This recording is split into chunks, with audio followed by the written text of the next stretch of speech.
Good to see us make our mistakes. Yeah. So if you're watching, expecting our lunch, we will be there in a minute. I'm right now meeting with Representative Dan McKay, Natalie Gochner, and we are taping our show, both sides of the aisle. So we're doing the most fun part, which is the headlines. Then we'll head to the cafeteria with our special guest. Who's your guest today? We have some people from Heel, Utah. Oh. But also this week, the Lieutenant Governor himself will be here. So we're okay. And Dan flaked out, but we're going to catch him up again. No, he didn't. He had something come up. He does. And Natalie's going to come on as well, right, Natalie? I'm happy to do it. All right. So now. So we're on Facebook Live right now? Yeah, we're on Facebook Live. Okay, so today topics, we're halfway through the session. We talked about the kind of the outdoor retailer showdown happening with lawmakers, turmoil in the White House, Representative Chaffetz getting screamed at last week by who he claims are out-of-town paid protesters. We talked about a number of bills. We talked about HB 11 passing. We talked about the Swallow trial. We talked about education. What do you want, Dan? Yeah, any of those. I can talk Chaffetz. Okay. I'll go outdoor retailers. Great. Okay. I'm going to do drones, okay. But not in the Utah Senate. Okay, so topic, name, and we'll start with you, Jim. Outdoor retailers, Utah wants them booted along with their $40 million. This is Jim Dabakis on the left. Crazy people at a town hall, and they don't work in Congress. This is Dan McKay on the right. Keep those drones away from my bathroom window. I'm Natalie Gochner in the Political Center, and this is Both Sides of the Aisle. But first, this news. All right. All right. So, one cut. That's our kind of party. So that's how we do it every week. And I forgot to say Ross Chambliss, who's the producer of the show and the real hero of the show. That's what he looks like if you see him every week. Yeah, this is me. So now we're going to go down to the Senate cafeteria. You're just going to walk with me, and I'll talk to you along the way and tell you about that horrendous HB 11. But I'll say goodbye to my buds. Dan is chairman of the Education Committee this year, the House Education Committee, so he decides everything. Hey, did you see our recommendation to get rid of teacher fees for paying for teacher fees for their licenses? Good moment, good moment. Yeah, that was good. Seems ridiculous. And Dan also has a terrific bill which just ends inspections for cars, which turns out to be a bigger racket than it helps with real inspections. Natalie is busy running the University of Utah and particularly the Ken C. Gardner Policy Institute. Yep. And if you need basketball tickets too, Natalie can get them for you for free. Not true. All right. See you later, See you guys. Take care. Thanks, Jim. And Dan McKay's intern. Yeah. Chris, from where? I'm from Centerville. Centerville. And BYU. And a cougar. All right. Off we go. All right. Ciao. Thanks. See you later, Jim. See ya. See you next week. Okay. Give me another. Okay, so now we're leaving. We're going to go down to the Senate cafeteria. It was a lousy, miserable bill. Worst one I've seen in a long time. HB 11 passed. It's got one more pass, but it's going to. I think every Republican voted for it. It's just bad.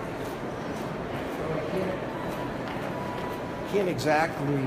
I'll talk to you more about it, but if you scroll up or down, if you scroll one way, you'll see the debate on it and get a better idea about what it was. But it's just a bad idea. So we're heading down to the cafeteria. The rotunda is right behind us now. Hi. And that's the statue of Brigham Young. You can't see. I'll show it to you later. So now we're going to leave the Capitol, go outside for a moment to the. We're going to go outside to the cafeteria. Here's a bunch of cool kids. Hi, you guys. Troublemakers. Where are you from? We're from Wasatch High School. Wasatch, Heber. All right. Yes, cool. sir. Are you having fun? Yes, sir, we are. I saw you guys up in the. I saw you. But I thought you were a choir. I thought you were going to start singing. I'm sorry to disappoint you. We can do something impromptu. Okay. See you later, guys. Bye. Thanks for coming. Hold it. Let's see what this is. Wait. What is that? It's for a catering event we got going on. Did you make it? Yes, sir. It's tres leches cake. Tres leches? Is Yes, there any sir. rum in there? Oh, not yet. We'll add that on later. Oh, okay, very Have good. a great day. They add the rum later. All right, we're heading over there. This is the Senate office building. The other side is the House. The Capitol is back there. And I'm late, and I'm sorry. So that's why you're following me around, because that radio show we tape, that'll be on KCPW. I'm doing something wrong? Oh, yeah, okay, thank you. So we tape that usually Wednesday, so that'll air tomorrow morning and on 10:30 on KCPW. And then we'll also, it's I think Sunday morning as well. So there you go. All right, we're going to talk to Ashley now, talking about clean air. So I hope you'll stay with us the whole time.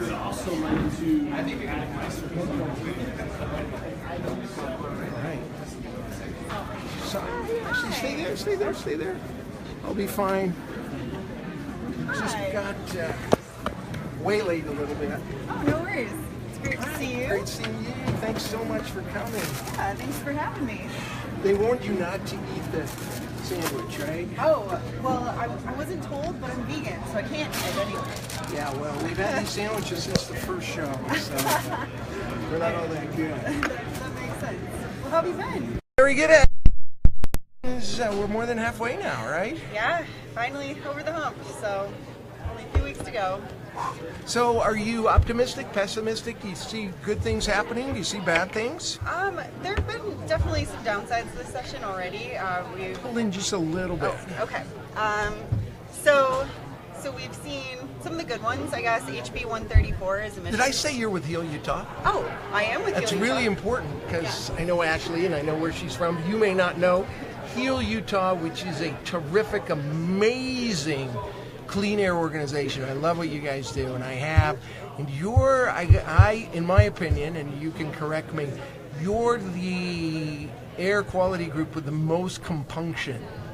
Well, thank You're you. the ones that are talk the loudest. Well, we're definitely always up here and making our, the statements of our members and our constituents known. So. All right. All right. Get back to the legislative scorecard. Are we going to see anything big? Is anything cool going to happen? So one of the good ones that's coming out is HB 134, which is emissions testing amendments from Representative Arendt. That bill is going to be really important. It should be heard on the House floor either today or tomorrow, and then it'll jump to a Senate committee. This is the one that sets an emissions testing requirement for diesel vehicles in any county with a testing program. So that'll reduce. Wait a minute. I didn't even know. So when we have a car, we have to go in and get that emission tested every year. Right. But that miserable producing truck or giant bus or vehicle that is just spitting in our face for miles, there's no emissions requirement for them? So it depends which county you're in. So Utah County right now, there is no testing required for any diesel vehicles like passenger vehicles. So your Ford F-150 to F-350s, those are not tested. Which is insane, because if you had the exact same vehicle that was gasoline powered, it would be required to be tested. But they need it more than cars do, don't they? Yes. When they fall out of compliance, they can go 8 to 9 times more polluting than a comparable gas vehicle. So that's a big deal. This would make... Don't they have emissions requirements in Utah County? The way... So just for gasoline vehicles, though. They don't have it for diesels. Doesn't the FDA or the EPA or somebody crack a whip and say you got to do that? We would love it if they did, but it's so far been left up to the county health department. So this bill is really important because it'll bring Utah County on board with what the rest of. What if Salt Lake counties County goes the other way and hears about this and then exempts all of their diesel?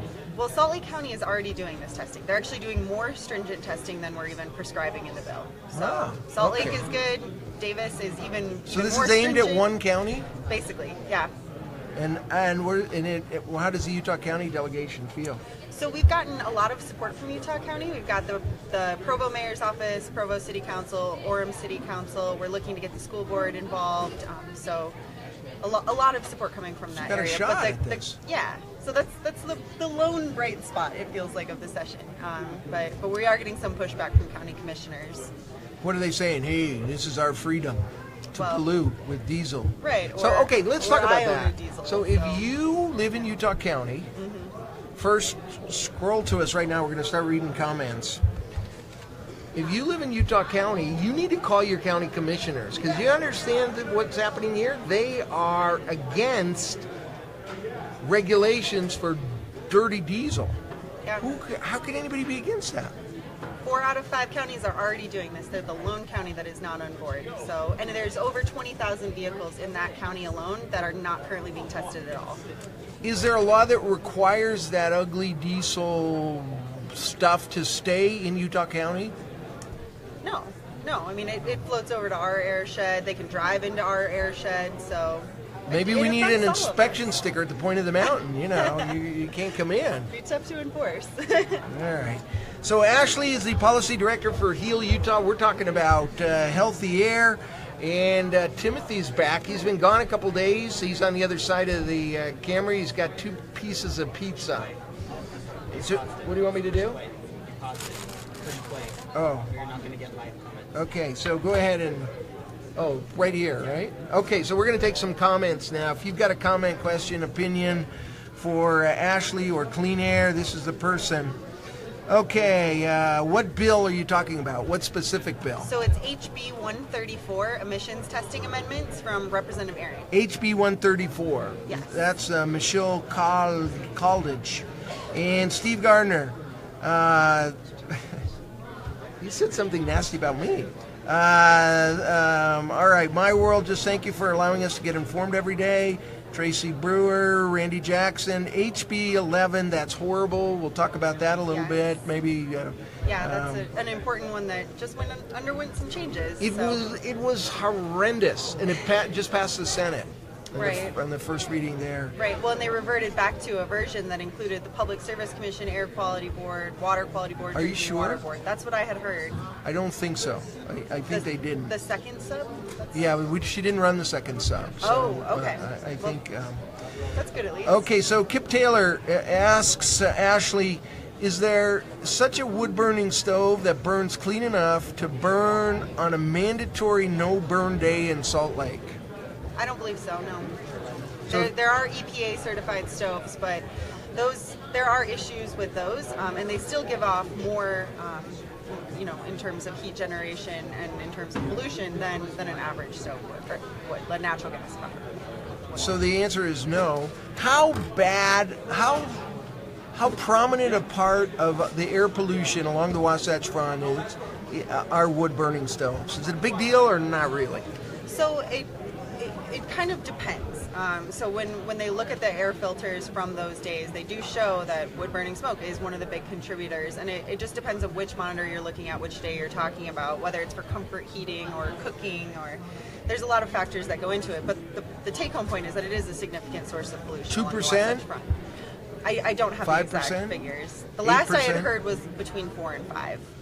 And okay, So and that's a lot. that's significant. Yeah. Okay, let's continue along. How much air pollution would be eliminated from the airshed if HB 134 is passed? 170 tons per year in Utah County alone.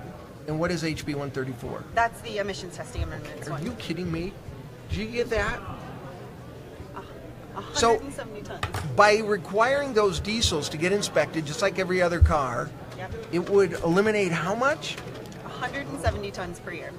170 tons per year. And that's based on the number of vehicles registered in that county and the amount of incompliant vehicles they've had in other counties. So- Somebody text me the number to the Utah County Commission.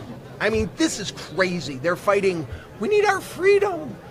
They need their freedom so they can not pass this kind of resolution and not require these things. And I'm saying for all of us, both in Utah County and everywhere else where they're creating this pollution, we need them to get off their opposition. So if you'll text me the Utah County Commission's office, I'll give you the number. Then your part of it is you call them and say, are you out of your mind?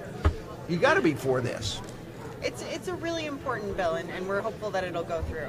So One more please time, do call. how much? 170 tons per year of particulate pollution will be removed if we pass this bill. And it's at no cost to the taxpayers. It's a free upgrade at the counties. So a very positive bill overall. And frankly, I drive a gasoline-powered vehicle. I know that I pay $30 a year to have it inspected and make sure it's maintained appropriately. There's no reason why a diesel vehicle that's exactly the same shouldn't have to meet that requirement as well. Ed Talarico asks, does HB 134 stop at diesel emissions, or does it extend to emissions testing for all vehicles in all counties? So it's not statewide. It's only in counties that have a current emissions testing program. So that would basically be the 5 counties: Davis, Weber, Cache, Utah, and what's one I'm missing? Cache, Weber, Salt Lake. Yeah, it's easy to forget those that 5. one. Seven says I was just kidding. He would never say anything bad about me. All right, I got that. Fred asks, comments HB 11 is number 14 on the 3rd reading calendar. So that's coming up one more time, and if it passes, then it becomes law, and Democrats are booted off of state boards and commissions. All right. That's not what it says exactly, but that's what the effect is going to be. Well, it's so important to maintain political diversity, and that's exactly what that bill takes away. So it's really frustrating. So if you had to pick between diversity and cleaning the air, no, we won't go there. Okay, I think this is the Utah County Commission. We have it confirmed. Is that right? That is the Utah County Commission. We do have it confirmed. Trump is still president, and the number for the Utah County... Now look, this only works if you pick up the phone and call the Utah County Commission and say, what the hell? Will you back off and support HB 131, all right? 134. So the number is 801... Oh, wait a minute, you can read this as well as I can, but I'm going to give it to you for those that don't get it. 801-851-8135. Okay, or you can scroll down to where it says the Utah County Commission and then just call. Look, this is where the rubber meets the road. This is where the rubber meets the road. If the Utah County Commission were to change their stubborn, dumb opposition to this bill, it would pass a lot easier, I assume. I think so. I mean, we've got a lot of support from, people in all of the other counties that do the testing. I think that people recognize the importance of it, but we're just getting pushback from that county in particular because it affects them. Okay, so Ashley is here. She is the policy director of HEAL Utah, and if you want to chat with us, communicate, and we will read your comments and opinions. We're having lunch here. We are in the Senate cafeteria. It's not exactly the executive lounge, is it? Not quite. Okay, talk about some other bills that you got coming up. Yeah, so another big one is HB 29, which is the electric vehicle tax credit from Rep. Steve Handy. That one just passed out of a committee yesterday. They passed out of rev and tax, so it's going to go to a full House vote. We're hopeful that one will get through, and you guys will see it on the Senate side soon. What does that do? It provides a tax credit, or renews the tax credit that had previously expired for electric vehicles in the state. So they're only at 0.5% of market penetration. So they make up a tiny portion of the vehicles on the road. This is a major incentive to try to get more of them I buy out a there. Volt or a Tesla, or I buy an electric car, this will give me what? The state will actually pay for the car? No, it'll give you a tax. That'd be nice. But the state will give you, right now they'll give you nothing. But if this bill goes into place, they'll give you between $1,000 and $1,500, depending on the vehicle model. But a big incentive, when you're talking about a vehicle that's quite a bit more expensive than a regular one. Okay, what the government give it, they also take it away. There is a bill out there that looks like it might pass that is going to take $20 million out of solar for incentives. Yes. So there's you're talking about the one that kind of steps down the solar tax credit. That one, it's sort of a compromise bill because that tax credit would have actually expired at the end of this fiscal year anyway. So we're getting it for one extra year, and then it peters out. But look, this is $20 million to help this budding solar industry to make sure that rooftop solar stays competitive, and it's a little shot in the arm. Right. And it was sunsetted. Right. Well, it already would have died at the end of this year, but this is kind of a phase out. So it's better than nothing. I guess that seems to be the theme of the session so far. So yesterday, in a little whim of a Senator Bramble bill, the Tax and Rev Committee approved $30 million to go to a few manufacturers so they don't have to pay a bunch of special taxes. $30 million. And this is, again, targeted way down to a few people that probably contribute. And yet this broad-based save solar energy that has been quite successful, actually, it's going away because we can't afford it, and we certainly don't want to subsidize things. Right. It just depends whose ox is being gored. Yeah, we could put $54 million last year for the Oakland coal export terminal, which, not to throw other things in the mix, but if we're talking about large sums of money that are important, the solar industry is a huge source of jobs in this state. It's a big market for economic growth, so it's crazy to me that we wouldn't try to push that forward. Heal Utah, tell us what it is, how people can get involved and activated. As I said, when I have questions, kind of, okay, is this a good bill or a bad bill? Where should I be? One of the first places I check is with Heal Utah because I trust them. Thank you. You can visit our website at healutah.org. Check out our bill tracker. You can sign up for legislative updates. We do a weekly update. We also have a Facebook Live sort of feed like this that we do every Friday at 1:30 if you want to tune in and hear more chatter about the bills that we're watching. So perfect. Lots of ways to connect.